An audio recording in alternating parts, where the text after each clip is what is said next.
আর্জেন্টিনাতে ভালো ভালো প্লেয়ার আছে। একটা প্লেয়ারের নাম বলেন তো। মেসি, সাকিব আল হাসান, মুশফিকুর রহিম, তামিম ইকবাল। তারেক রহমান, শেখ হাসিনা, কি নাকি ভট্টাচার্য, সাংঘাতিক ইলিয়াস, তাদের নামও বলতেন। তারাও তো পাক্কা খেলোয়াড়, তাই না? আমার নামটাও বলে দিতেন।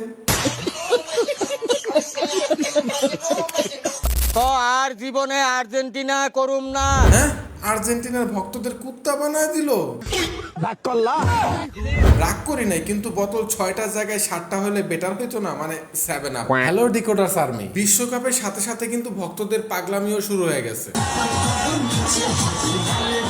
এক চাচায় নাকি জমি বেচা 7 কিলোমিটার পতাকা বানাইছে। জমি বিক্রি করে 7.5 কিলোমিটার দীর্ঘ জার্মানির বিশাল পতাকা বানিয়েছেন। সাপোর্ট করার ধরন পুরাই বিচিত্র। কেউ লোভে পড়ে সাপোর্ট করে, ব্রাজিল 5টা কাপ জিতেছে, তো আমি লোভে পড়ে ব্রাজিলের সাপোর্টার। কেউ না বুঝেই সাপোর্ট করে, ব্রাজিল সাপোর্ট করি, খেলা অতটা বুঝি না, না বুঝেই সাপোর্ট করি। আবার কেউ হতাশ হয়ে দল পরিবর্তন করার জন্য দুধ দিয়ে গোসলও করে। টিমের জন্য কলিজা বের করে দিলাম। কিছু কিছু সাপোর্টার টিমকে সাপোর্ট করার জন্য কলিজা বের করে দেয়, কিন্তু একটা প্লেয়ারেরও নাম জানে না। আর্জেন্টিনাতে ভালো ভালো প্লেয়ার আছে। একটা প্লেয়ারের নাম বলেন তো। মেসি, সাকিব আল হাসান, মুশফিকুর রহিম, তামিম ইকবাল। তারেক রহমান, শেখ হাসিনা, কি নাকি ভট্টাচার্য, সাংঘাতিক ইলিয়াস, তাদের নামও বলতেন। তারাও তো পাক্কা খেলোয়াড়, তাই না? আমার নামটাও বলে দিতেন। সেলিব্রিটিরাও 2-3 ভাগে ভাগ হয়ে গেছে। এক দল করে আর্জেন্টিনা, তো আরেক দল করে ব্রাজিল সবসময় জিতে এবং জিতবে, এই কারণে শাকিব খানের সাথে এটা বেশি যায়। আফরান নিশো, শাকিব খান দুইজনেই সেম টিম, ব্রাজিল পছন্দ করে। কেমনে কি? ভক্তরা সাপোর্ট করতে যেমন ওস্তাদ, অন্য টিমরে পচাইতেও কিন্তু ওস্তাদ। হাত দিয়ে গোল দিয়ে বাহাদুরি, কত কাল পায়ে খেলে বোঝা যেত কত ধানে কত চাল।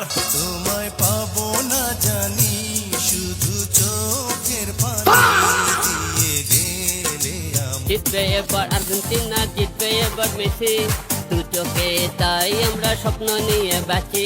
আমাদের মিশা ভাই কিন্তু পাক্কা একজন ব্রাজিলের ফ্যান। তাকে যখন 7 আপ বলা হয়, তখন কিন্তু তার খোপরিটা একদম গরম হয়ে যায়। 7 আপ বললে কি কষ্ট পায়? ব্রাজিলকে 5বার চ্যাম্পিয়ন বললে কি তোমার কষ্ট লাগে? ম্যারাডোনা যে হাত দিয়ে গোল দিছে, এটা তো অবৈধ, এটা কষ্ট লাগে। সত্যি কথা বলতে কি মিশা ভাই, নেইমারেরও কিন্তু এরকম ট্যালেন্ট আছে, মানে হাত দিয়ে গোল দেওয়ার ট্যালেন্ট।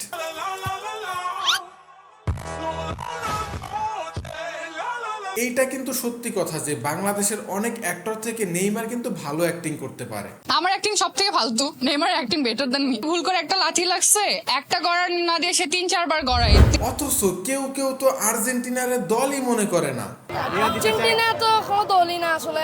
আমার পাশের বাসার বিল্ডিং এ এক ভাই পতাকা লাগাইছে, তো আরেক ভাই ওই লেভেলে পতাকা লাগাইতে চায়, কিন্তু তার তো বিল্ডিং নাই, এই জন্য সেই লেভেলে উঠতে পারতেছে না। কি করছে জানেন?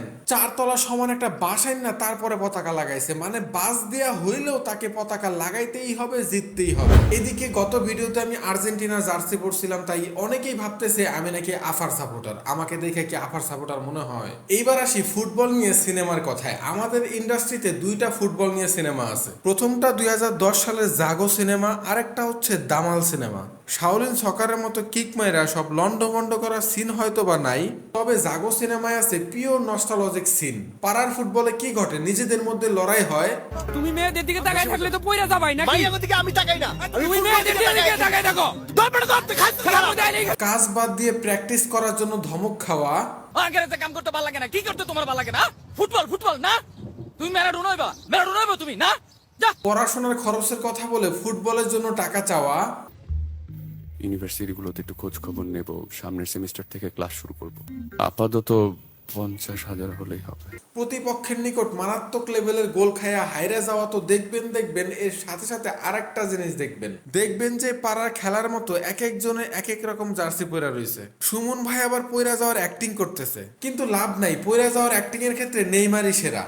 একটু পরে আবার মিল হয়ে যায়। জাগো সিনেমাটা পুরাই একটা নস্টালজিক ফিল দিছে, তবে প্রত্যেকটা ফুটবল সিনেমাতে একটা কমন সিনারিও থাকে। যেমন ধরেন শাওলিন সকার সিনেমাতে 2টা টিমের মধ্যে একটা থাকে নেগেটিভ চরিত্রের, আরেকটা দল থাকে ট্যালেন্টে ভরপুর কিন্তু বোকাশোকা পজিটিভ চরিত্রের। ভারতের বিগিল সিনেমায়, এটার উচ্চারণ কি বিগিল হবে নাকি বিজিল হবে, যাই হোক, একটা টিম থাকে ভিলেন টাইপের, যাদের লক্ষ্যই থাকে অন্যায় কইরা হইলেও জিততেই হবে। আর একটা টিম থাকে ভালো ক্যারেক্টারের অ্যান্ড ট্যালেন্টে ভরপুর। এই সেম জিনিসটাই জাগো সিনেমাতেও আছে। এই সিনেমাতে ত্রিপুরাকে নেগেটিভ বা ভিলেন ক্যারেক্টারে উপস্থাপন করা হয়েছে, আর বাংলাদেশের কুমিল্লা একাদশকে পজিটিভ ক্যারেক্টারে দেখানো হয়েছে। তবে দামাল সিনেমাটা একটু আলাদা। 1971 সালের মুক্তিযুদ্ধের সময় বাংলাদেশের স্বাধীনতার পক্ষে বিশ্বব্যাপী জনমত তৈরি করা, এর সাথে সাথে মুক্তিযোদ্ধাদের জন্য অর্থ সংগ্রহ করতে স্বাধীন বাংলা ফুটবল টিমটা গঠন করা হয়। অ্যান্ড এই টিমটা ভারতের বিভিন্ন প্রান্তে প্রায় 16টা ম্যাচ খেললে টাকা সংগ্রহ করে এবং এই টাকাটা ব্যয় করা হয় বাংলাদেশের মুক্তিযোদ্ধাদের পিছনে। তবে এই সিনেমাতেও ফুটবলদেরকে পজিটিভ হইতে দেখানো হয়েছে। অ্যান্ড যদিও ফুটবলের সাথে কোনো সম্পর্ক নাই, তবুও এখানে নেগেটিভ হিসাবে ছিল পাকিস্তানি হানাদার বাহিনী। দুইটা টিমেরই কিন্তু একজন করে কোচ থাকে, অ্যান্ড এই কোচগুলোর ক্যারেক্টারও দুই টাইপের হয়। একটা কোচ থাকে যে এই বলদ টাইপের বোকাশোকা বা ট্যালেন্টফুল যেই খেলোয়াড়গুলো থাকে তাদেরকে মানুষ করে তোলা, আরো বেটার করে তোলা।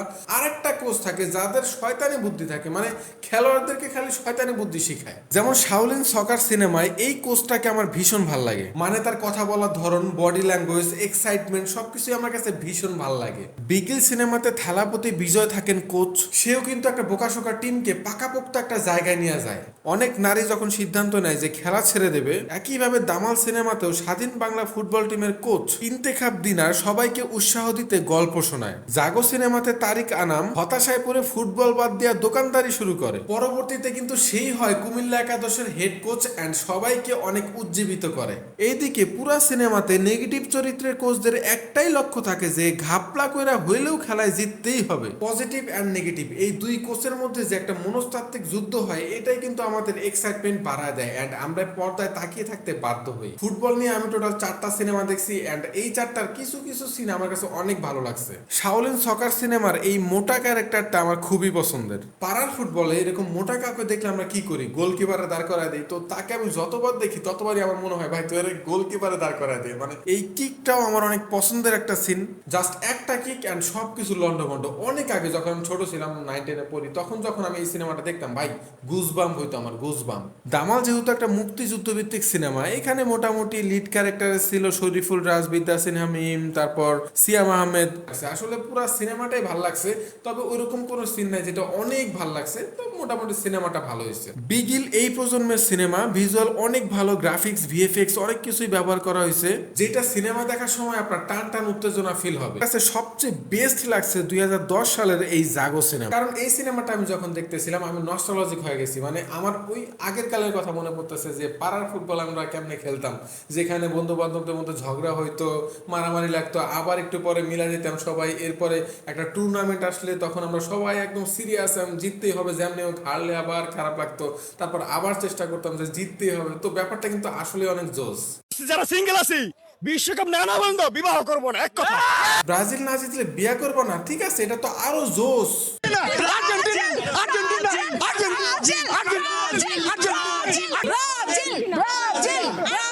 ও বিউটি কুইন নায়িকা পলি, এটাও জুস। যারা ব্রাজিল সমর্থক আমার ফ্যান, তারা অবশ্যই আমার দলে, আর যারা আর্জেন্টিনার সমর্থক আমার ফ্যান, তা আমি আসলে দুই দলের সাথেই। যেমন নায়কদের মধ্যে আমার শাকিব খানের অভিনয় ভাল লাগে, আর নায়িকাদের মধ্যে বুবলিরে ভাল লাগে। ব্যাপারটা মনে হয় ওই রকমই, দুইটা একসাথে ভাল লাগে। তবে আমার প্রশ্ন যে একজন শিক্ষিত মানুষ কি দুইটা টিমকে সাপোর্ট করতে পারে? এবং পুরান ঢাকাতে আমি একমাত্র জার্মান সাপোর্টার, সবার আগে ফ্ল্যাগ উড়িয়েছি, সঙ্গী পেয়েছি আমি এবং এডুকেটেড। আমি তো আর্জেন্টিনা সাপোর্টার, তাহলে কি আমি অশিক্ষিত? হ্যাঁ বন্ধু, একটা জার্মানি জার্সি অর্ডার করতো, আমার লাগবো। আমি অশিক্ষিত নাকি আমি শিক্ষিতই? একটা কাজ কর, সব দেশের জার্সি একটা একটা করে পাঠা দে। জানি না কখন কোনটা জিতে, তার নাই ঠিক ব্যাকআপ প্ল্যান লাগবো তো একটা। যে 4টা সিনেমার কথা বললাম, এই 4টা সিনেমা যথেষ্ট ভালো, আপনাদের হাতে সময় থাকলে দেখতে পারেন। আর আপনারা কে কোন টিমের সাপোর্টার অবশ্যই কমেন্ট করে যাবেন। অ্যান্ড ভিডিওটা ভালো লাগলে অবশ্যই চ্যানেলে সাবস্ক্রাইব করবেন। আর যদি অলরেডি সাবস্ক্রাইব করে থাকেন তাহলে আপনারা তো আমার ডিকোডার্স আর্মি, ভিডিওটা শেয়ার করে দিন। আর্জেন্টিনাতে ভালো ভালো প্লেয়ার আছে, মেসি, সাকিব আল হাসান, মুশফিকুর রহিম, তামিম ইকবাল।